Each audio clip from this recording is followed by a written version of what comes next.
안녕하세요. 뉴스와 사람들입니다.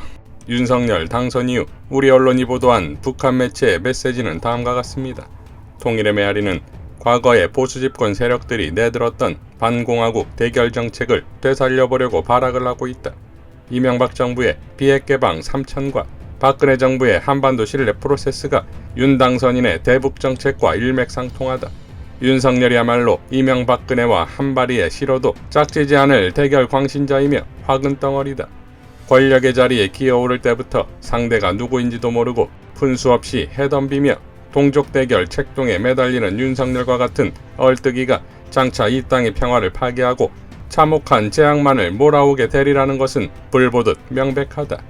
우리 민족끼리는 대선 공약에서 쏟아낸 것처럼 외세와의 공조와의 조선반도 정세를 긴장 격화로 몰아가는 극단적 선택을 실천에 옮기는 경우 상상하지도 못할 피해는 고스란히 무고한 남조선 인민들이 입게 될 것이다.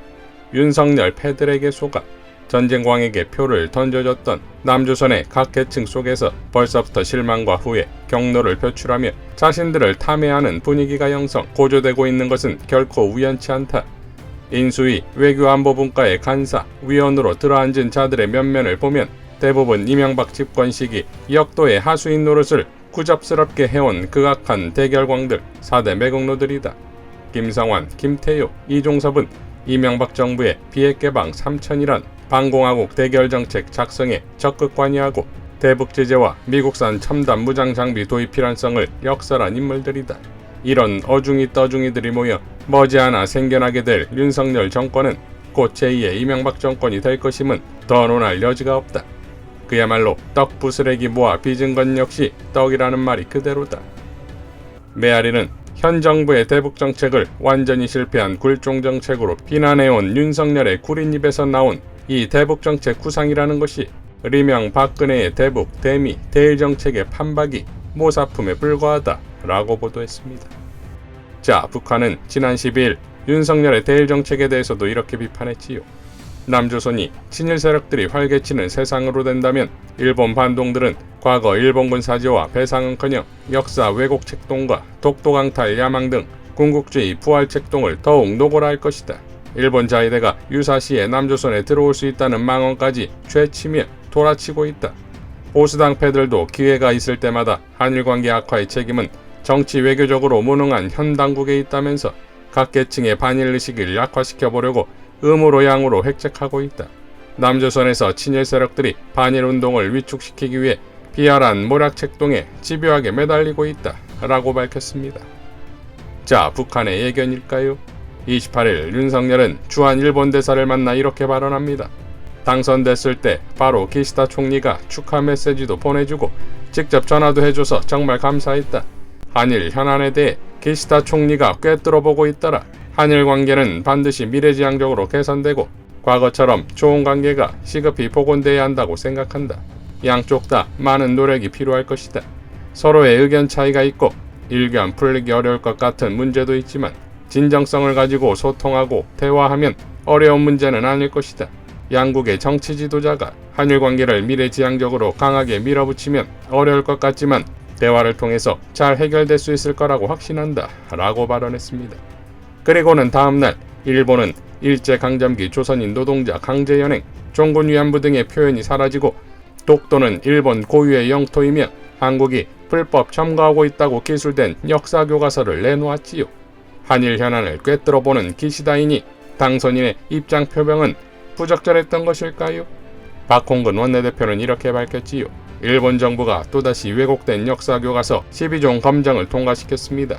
윤석열 당선자와 일본 대사 회동 직후 일본 정부가 자국의 검정교과서에까지 왜곡된 역사를 공식화했습니다. 그러나 인수위는 개별 사안에 대해 입장 표명이 부적절하다는 입장입니다.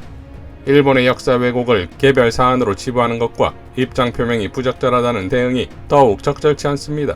한일 관계를 이끌어갈 당선자의 침묵은 국민을 불안하게 합니다. 이미 폭발도 방사능 유출도 없었다는 후쿠시마 원전 사고에 대한 그릇된 인식과 유사시 자위대가 한반도에 주둔할 수 있다는 발언으로 국민들은 걱정이 컸습니다. 정권 교체되더니 역사마저 교체되는 것 아니냐는 말까지 나옵니다. 미래지향적 한일 관계를 원한다면 역사 왜곡부터 바로잡아야 합니다. 침묵할수록 지금껏 보여준 빈곤한 역사인식, 비전의 부재만 더욱 크게 부각될 뿐입니다. 국민은 일본의 역사 왜곡에 단호하게 말할 수 있는 대통령을 원합니다. 외교와 협력 역시 국민의 공감대 속에서 이루어지는 것입니다. 윤석열 당선자는 이에 대한 명확한 입장을 표명해서 국민의 우려를 씻어주길 요청합니다. 라고 일갈했습니다. 이에 윤석열은 31일 일본의 역사 왜곡 교과서와 관련해 어떤 역사 왜곡도 단호히 대처할 것이라고 밝혔다는데 그 단호한 대처란 과연 무엇일까요? 자, 북한 매체는 또 이렇게 밝혔지요. 통일의 메아리는 1일 남조선에서 윤석열이 국방부의 지하 방공호 위치를 발설했다가 군사기밀보호법을 위반한 것으로 하여 각계의 강한 비난을 받고 있다. 남조선 언론들은 3월 20일 윤석열이 기자회견장에서 국방부 청사를 개조해 새 대통령 사무실로 꾸리기 위한 조감도까지 내걸고 설명하던 과정에 2급 군사기밀인 국방부의 지하 방공호 B2의 위치를 노출시켰고 그것이 언론을 통해 실황 중계되면서 더 이상 기밀로 될 수 없게 됐다고 지적했다. 언론들은 지금까지 국방부의 지하방공호 B2는 물론 청와대의 위기관리센터, 수도방위사령부의 B1, 한미연합사령부의 전시지휘소 CP탱고, 용산 미군기지의 CC서울, 오스카의 존재 여부에 대해서는 일반 주민들에게 알려지지 않았지만 그 위치들은 군사기밀이어서 공개된 적이 없다고 하면서 윤석열의 무지와 안보관에 대해 의문을 가지게 된다고 까발켰다. 윤석열이 섣부른 대통령 사무실 이전으로 민심의 반발을 사고 군사기밀 누설죄까지 쓰게 됐다. 초보적인 군사상식도 모르는 주제에 어떻게 군 통수권자의 역할을 하겠는지 의심스럽다고 야유조소했다. 우리 민족끼리는 워낙 무식하고 무지한 데다가 미신에 푹 절은 윤석열이 대다수 남조선 인민들의 반대에도 불구하고 한사코 집무실 이전을 고집하는 이유가 있다. 그것은 다름 아닌 무속인들이 청와대가 역대 남조선 집권자들을 불행한 처지에 빠져들게 한 살이 뻗친 자리라고 주장하고 있기 때문이다. 속검은 자일수록 비단 두루마기를 두른다고 윤석열이 미신에 빠진 자신의 정체를 감춰보려고 흉측하게도 그 무슨 약속과 소통을 명분으로 내들고 있는 것이다. 라고 밝혔습니다. 자, 타이밍 절묘하게도 윤석열은 국내외적 상황이 전시와 다를 바 없다고 생각한다면서 전시라는 단어를 썼지요. 이어 이 전시 상황과 같은 위기를 극복하기 위해서는 하나된 단결과 국민의 통합 없이는 불가능한 일이다. 갈등을 야기하고 통합을 해치는 세력을 막아야 한다라고 했습니다. 자, 갈등과 통합을 해치는 세력은 과연 누구일까요?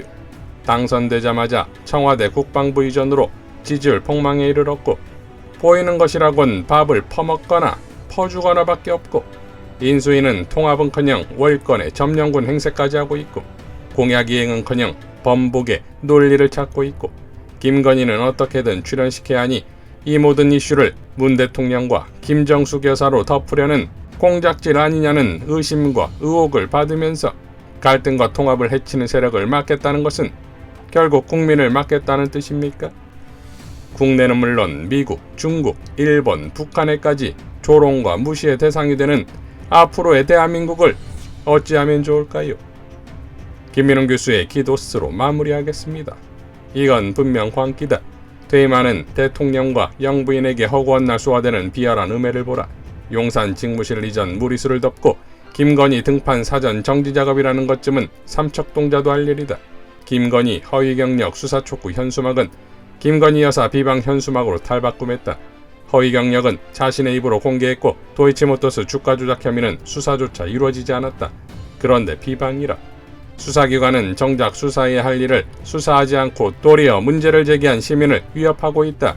이쯤 되면 공권력은 폭력이 된다. 그런 공권력은 단죄되어야 마땅하다. 공포정치의 시동이다. 그러나 이런다고 국민을 굴복시킬 수 있을까? 어떤 세월인데 이런 악행이 계속 통한다고 믿는가? 아무리 세상이 거꾸로 돌아가고 있다고 해도 악행은 언젠가 응징되기 마련이다. 지지율 39%, 비호감 60%, 취임도 하기 전에 받아든 윤의 누추한 성적표다. 위기를 느꼈을 것이다. 자초한바다. 여론은 의미 없다고 강변한다. 그런 허풍은 결국 조명이 꺼진 무대의 독백이 될 것이다. 제 돈도 아닌 국민의 돈을 풀고 위협도 하면서 자신의 위기를 막으려 들겠지만 역사는 증언한다. 박정희와 전두환이 어디 허수아비였는가? 포악한 권력의 말로는 언제나 같다. 그 주기는 더욱 짧아지고 있다. 오만하고 무지한 권력은 패망의 지팡이를 짚고 벼랑 끝으로 스스로 돌진한다. 그걸 모른다. 너무 일찍 정체가 고스란히 드러났다. 이미 알아차린 이들이 이들에게 반대표를 던졌다. 참표를 던진 이들이 뒤늦게 깨우쳐가고 있다. 그래서 언론들이 혼비백산하고 있다. 그 결과를 우리는 지금 보고 있는 중이다. 잠시 기세등등할 것이다. 그러나 역사가 패배한 적은 없다. 나는 하나님의 정의를 굳게 믿는다. 나의 용기의 원천이며 신념의 토대다. 내 영혼과 몸에 지울 수 없이 새겨진 믿음이다. 이 고통의 시간을 지나면서 우리는 그 이상으로 더욱 지혜롭고 더욱 강해지고 더욱 견고해질 것이다. 자유와 평화 그리고 평등의 귀중함을 뼈저리게 절감하면서 물러서지 않게 될 것이다. 우리는 이 세월을 살아남아 더욱 위대해질 것이다. 하나님이 세상에 남기신 구루터기가 생각 이상으로 꽤 크다. 촛불은 다시 타오르고 있으며 충격과 좌절감으로 흔들렸던 이들이 몸을 빠른 속도로 곧게 세우고 있다. 나의 삶, 나의 권리, 나의 미래는 내 손으로 지키는 것이다. 그 나가 하나로 뭉쳐 우리가 되어 지키는 것이다. 국정을 정식으로 맡기 전인데도 저항과 비판이 이리 거셀 줄은 몰랐을 것이다. 겸손하지 않은 권력자에게 주어질 은총은 없다. 게다가 장애인들을 짓밟는 자들이 인간이기는 한가. 시민이 정부를 두려워해야 하는 것이 아니라 정부가 시민을 두려워해야 한다. 이 진리를 깔보면 끝내는 돌들이 소리치리라. 광기로 하나가 된 자들은 복종하지 않는 이성을 지니고 공의를 믿는 신념의 사람들을 이길 수 없다. 가시나무가 포도나무보다 더 빨리 무성해진다 한들 제철이 왔다 해도 내놓을 열매가 어디 있겠는가. 농토를 버릴 뿐인 가시나무는 불에 태워 사라질 운명에 처하고 만다. 하나님, 불쌍한 이 나라 백성들을 굽어 살피셔서 고통과 압박의 사슬을 속히 풀어주시고 누구도 난폭한 권력의 노예가 되지 않게 하시며 자유와 평화의 날이 하루라도 빨리 오게 하시옵소서. 매일 드리는 기도다. 이상 뉴스와 사람들이었습니다. 시청해주셔서 감사드립니다.